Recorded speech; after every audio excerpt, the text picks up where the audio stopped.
See, the problem with you is you rarely exercise your self-discipline muscle.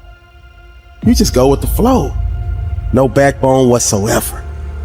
And that's perfectly fine until you start whining and complaining about your lack of success. That at some point along the way, we get confused and we misunderstand who we are. We start building this false sense of self around all the stories and all the labels and all the things. And we start living our life that way. And we get confused about how life works, how we interact with life. And we start living much smaller than we really are.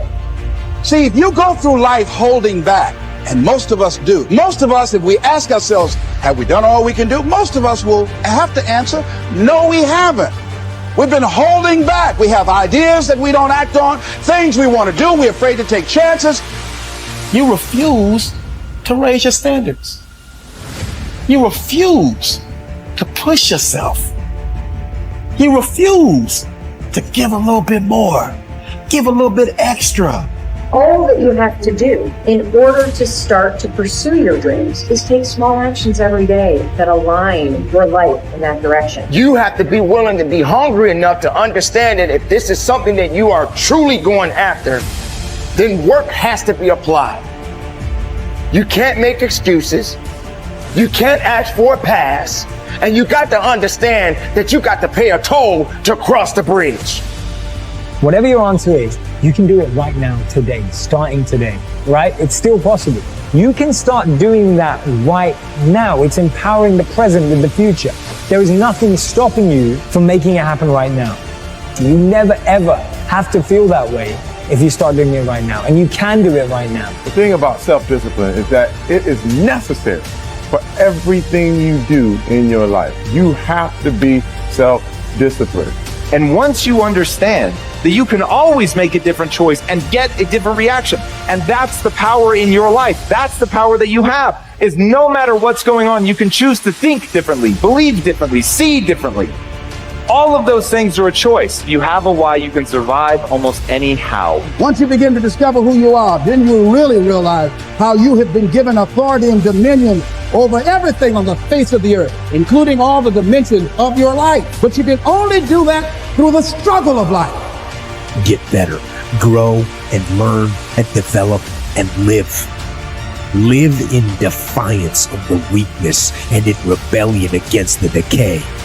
Fight them as they creep in with their offers of instant gratification and immediate rewards.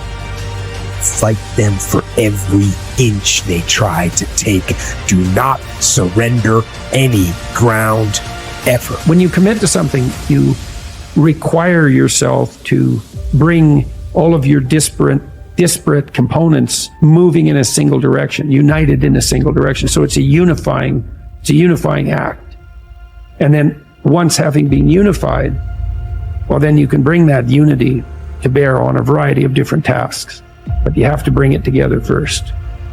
So, and that makes sense developmentally. You see children start out as a disparate bundle of motivations and emotions sort of warring with one another. And then they can integrate that into single games that they can play with themselves. And then they integrate that with games they start to play with other people. And all of that is integration. It's not subjugation, it's not repression. Not if it's a good game, it's integration. You want to get integrated because then you have all the horses that are pulling your chariot pulling in the same direction. And you're much more likely to get to where you want to go then, and also much more likely to specify a good place to go. So that's that's something else conservatives have to teach young people, which is, well, get yourself disciplined. Well, why? Well, not so you're a slave, but so that you could be a master. To use a terminology that you're not supposed to use anymore. But, this is in relationship to yourself, not to others.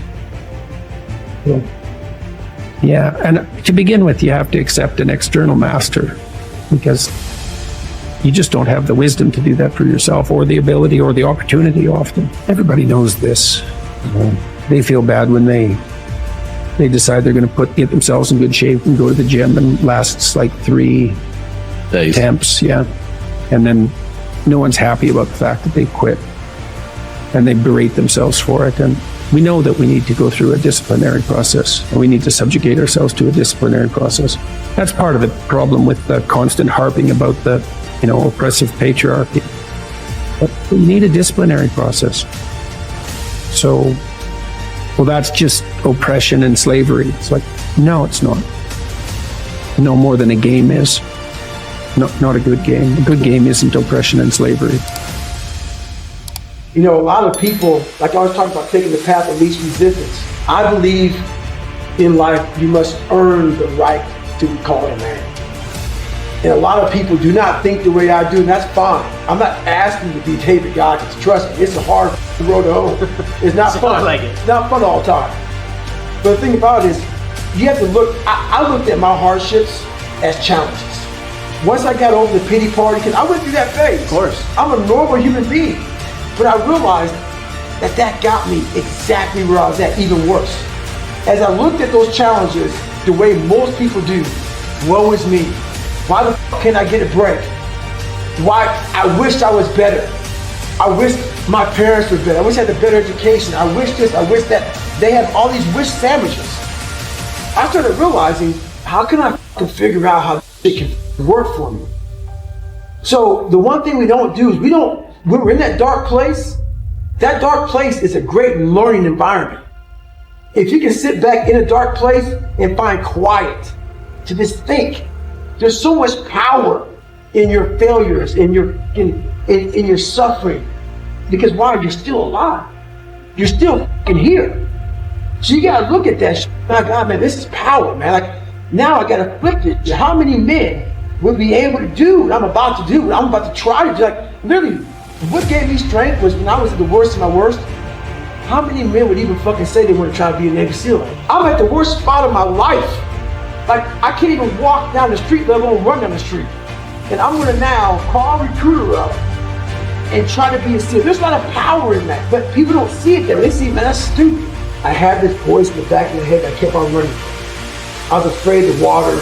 I was afraid of dealing with things that made me feel unaccepted. I didn't accept myself. So I kept on going towards things that I felt good. Let me go this way, because something kept on saying, fuck you. You have it, man. You got it, man, but you're gonna have to fail a lot. But you have it. And like I said, that voice kept on haunting me, but that voice kept on saying, if you face it, you realize it's not that bad. Persistence is self-discipline in action. Your ability to persist in the face of all setbacks and temporary failures is essential to success in life. Napoleon Hill said, persistence is to the character of man as carbon is to steel. The primary reason for success is persistence, and likewise the primary reason for failure is lack of persistence, quitting too soon. There is a direct link between self-discipline and self-esteem. Each time you discipline yourself to do what you should do, then you should do it. Whether you feel like it or not, your self-esteem increases. This, why there is direct relationship between self-esteem and persistence. Each time you persist and force yourself to continue on, even when you feel like quitting, your self-esteem goes up. Each act of self-discipline strengthens every other act of self-discipline. Every act of persistence strengthens every other act of persistence. When you discipline yourself to persist over and over, you like and respect yourself more and more. You become stronger and more confident. Eventually, you become unstoppable. Persistence is its own reward. Every time you force yourself to persist on a task, whether it is large or small, you feel happier and better about yourself. When you go the extra mile and do more than you are paid for, or more than is expected, your self-esteem goes up. You feel more powerful and in greater control of your life. In your career, when you go the extra mile, you put yourself on the side of the angels. The primary difference between winners and losers in life is simple. Winners never quit, and quitters never win. Your ability to respond effectively to setbacks, your level of response, ability, is the measure of your readiness to succeed. When you experience a major setback or problem, you will feel temporarily stunned. This feeling is very much like a punch in the emotional solar plexus. You will be stopped for a few seconds or a few minutes. During this period, you will often feel discouraged or experience self-pity. You will say, "Why me?" However, it is not how far you fall that counts, but rather how high you bounce. Your aim is to bounce back as quickly as possible.